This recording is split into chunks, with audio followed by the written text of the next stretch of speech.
an incident in the life of Buddha. In those days he was living in Savatthi, the capital city of the state of Kosala in northern India.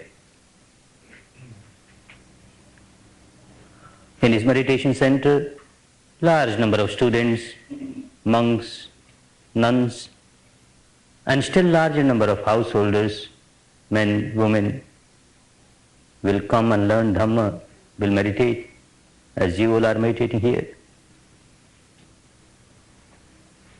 Evening Dhamma talks, at times people from the city will come just to listen Dhamma talks, to get inspiration. One amongst them used to come very regular, and one day he came little earlier and found Buddha alone. He was very pleased. He came near Buddha, paid respect to him and said, "Sir, there is one question which keeps coming in my mind, but I cannot ask you when there are so many people around you. Now that you are alone, please permit me, so that the confusion in my mind gets clarified." Buddha said, "Go ahead.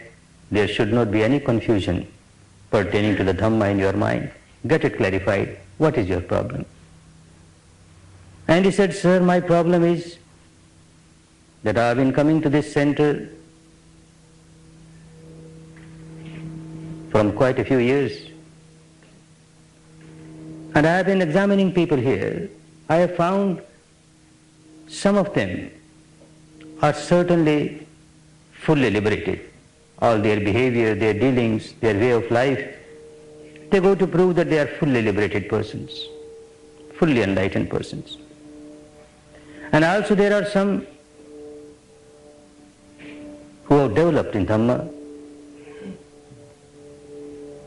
They are better than what they were before, but certainly they are not fully liberated as yet.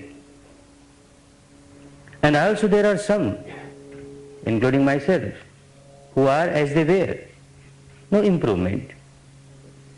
My question is, sir, people come to you, such a powerful person, such a compassionate person. People come to you and remain half liberated, remain unliberated. How is it, sir? Why don't you use all your power, all your strength, with all your compassion? Why don't you liberate everyone who comes to you?" Buddha smiled.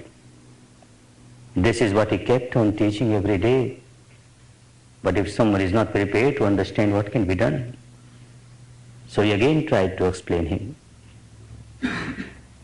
And his ways of explaining things were different at different times according to the mental caliber of the student. Sometimes he will counter question. So now also he started counter questioning him. "Young man, from where are you?" "I am from Shavasti, sir, this city, the capital city of Kosala state." "Oh, no. Your facial features say that you do not belong to this part of the country. You belong to some other part of the country. You must have migrated and settled down here." "Quite true, sir. A few years back, I have come and settled down here. I originally belong to Rajgiri, the capital city of the state of Magadha, a few hundred miles to the east." "Then tell me, having come and settled down here, have you severed all relations with Rajgiri? You don't go to Rajgiri anymore?" "Oh no, sir, I still have my family members there, I have my relatives there, I have my business there. I keep visiting Rajgiri quite often. Every year, a number of times I visit Rajgiri." "Then tell me,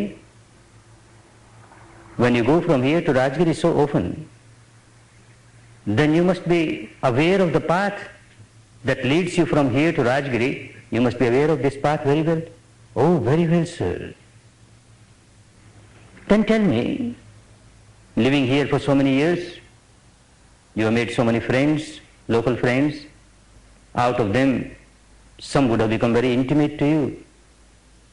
And whoever has become very intimate to you must know these facts, that you originally belong to Rajgiri, that you keep visiting from here to Rajgiri, that you know the path from here to Rajgiri very well.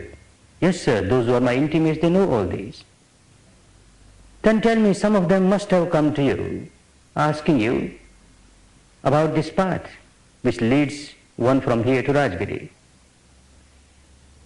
Do you give full information about the path, or you keep it secret? What secret, sir? I explain it very thoroughly in full details. You walk towards the east, take this route, and you turn this way, that way. Keep moving and you will reach Varanasi, and keep moving further, you will reach Gaya, and again keep further, this way, that way, you will reach Rajgiri. I explain the entire path from here to Rajgiri in full detail. Then to whomever you explained this path must have certainly reached Rajgiri. How is that possible, sir? If someone would have walked on the path, he would have reached Rajgiri. Otherwise, mere explanation given by me, this cannot help anybody to reach Rajgiri.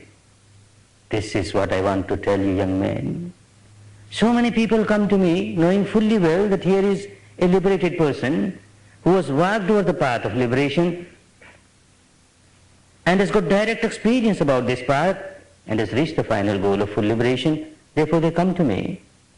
They ask about this path with all the love, with all the compassion. I explain them, this is the path, this is the path, this is how you have to walk over it. These are the stations you will come across.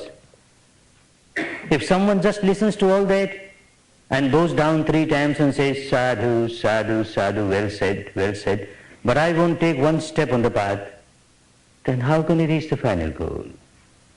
If someone has started taking steps on the path, if one has taken even one step on the path, one is one step nearer the final goal.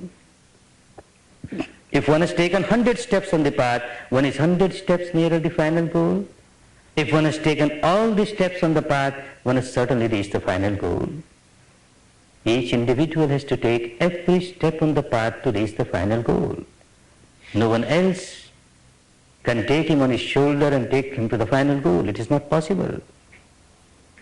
Tumme hikke changayatapang akkhataro tathagata akkhataro tathagata. The Tathagata, the Buddha, will only show the path.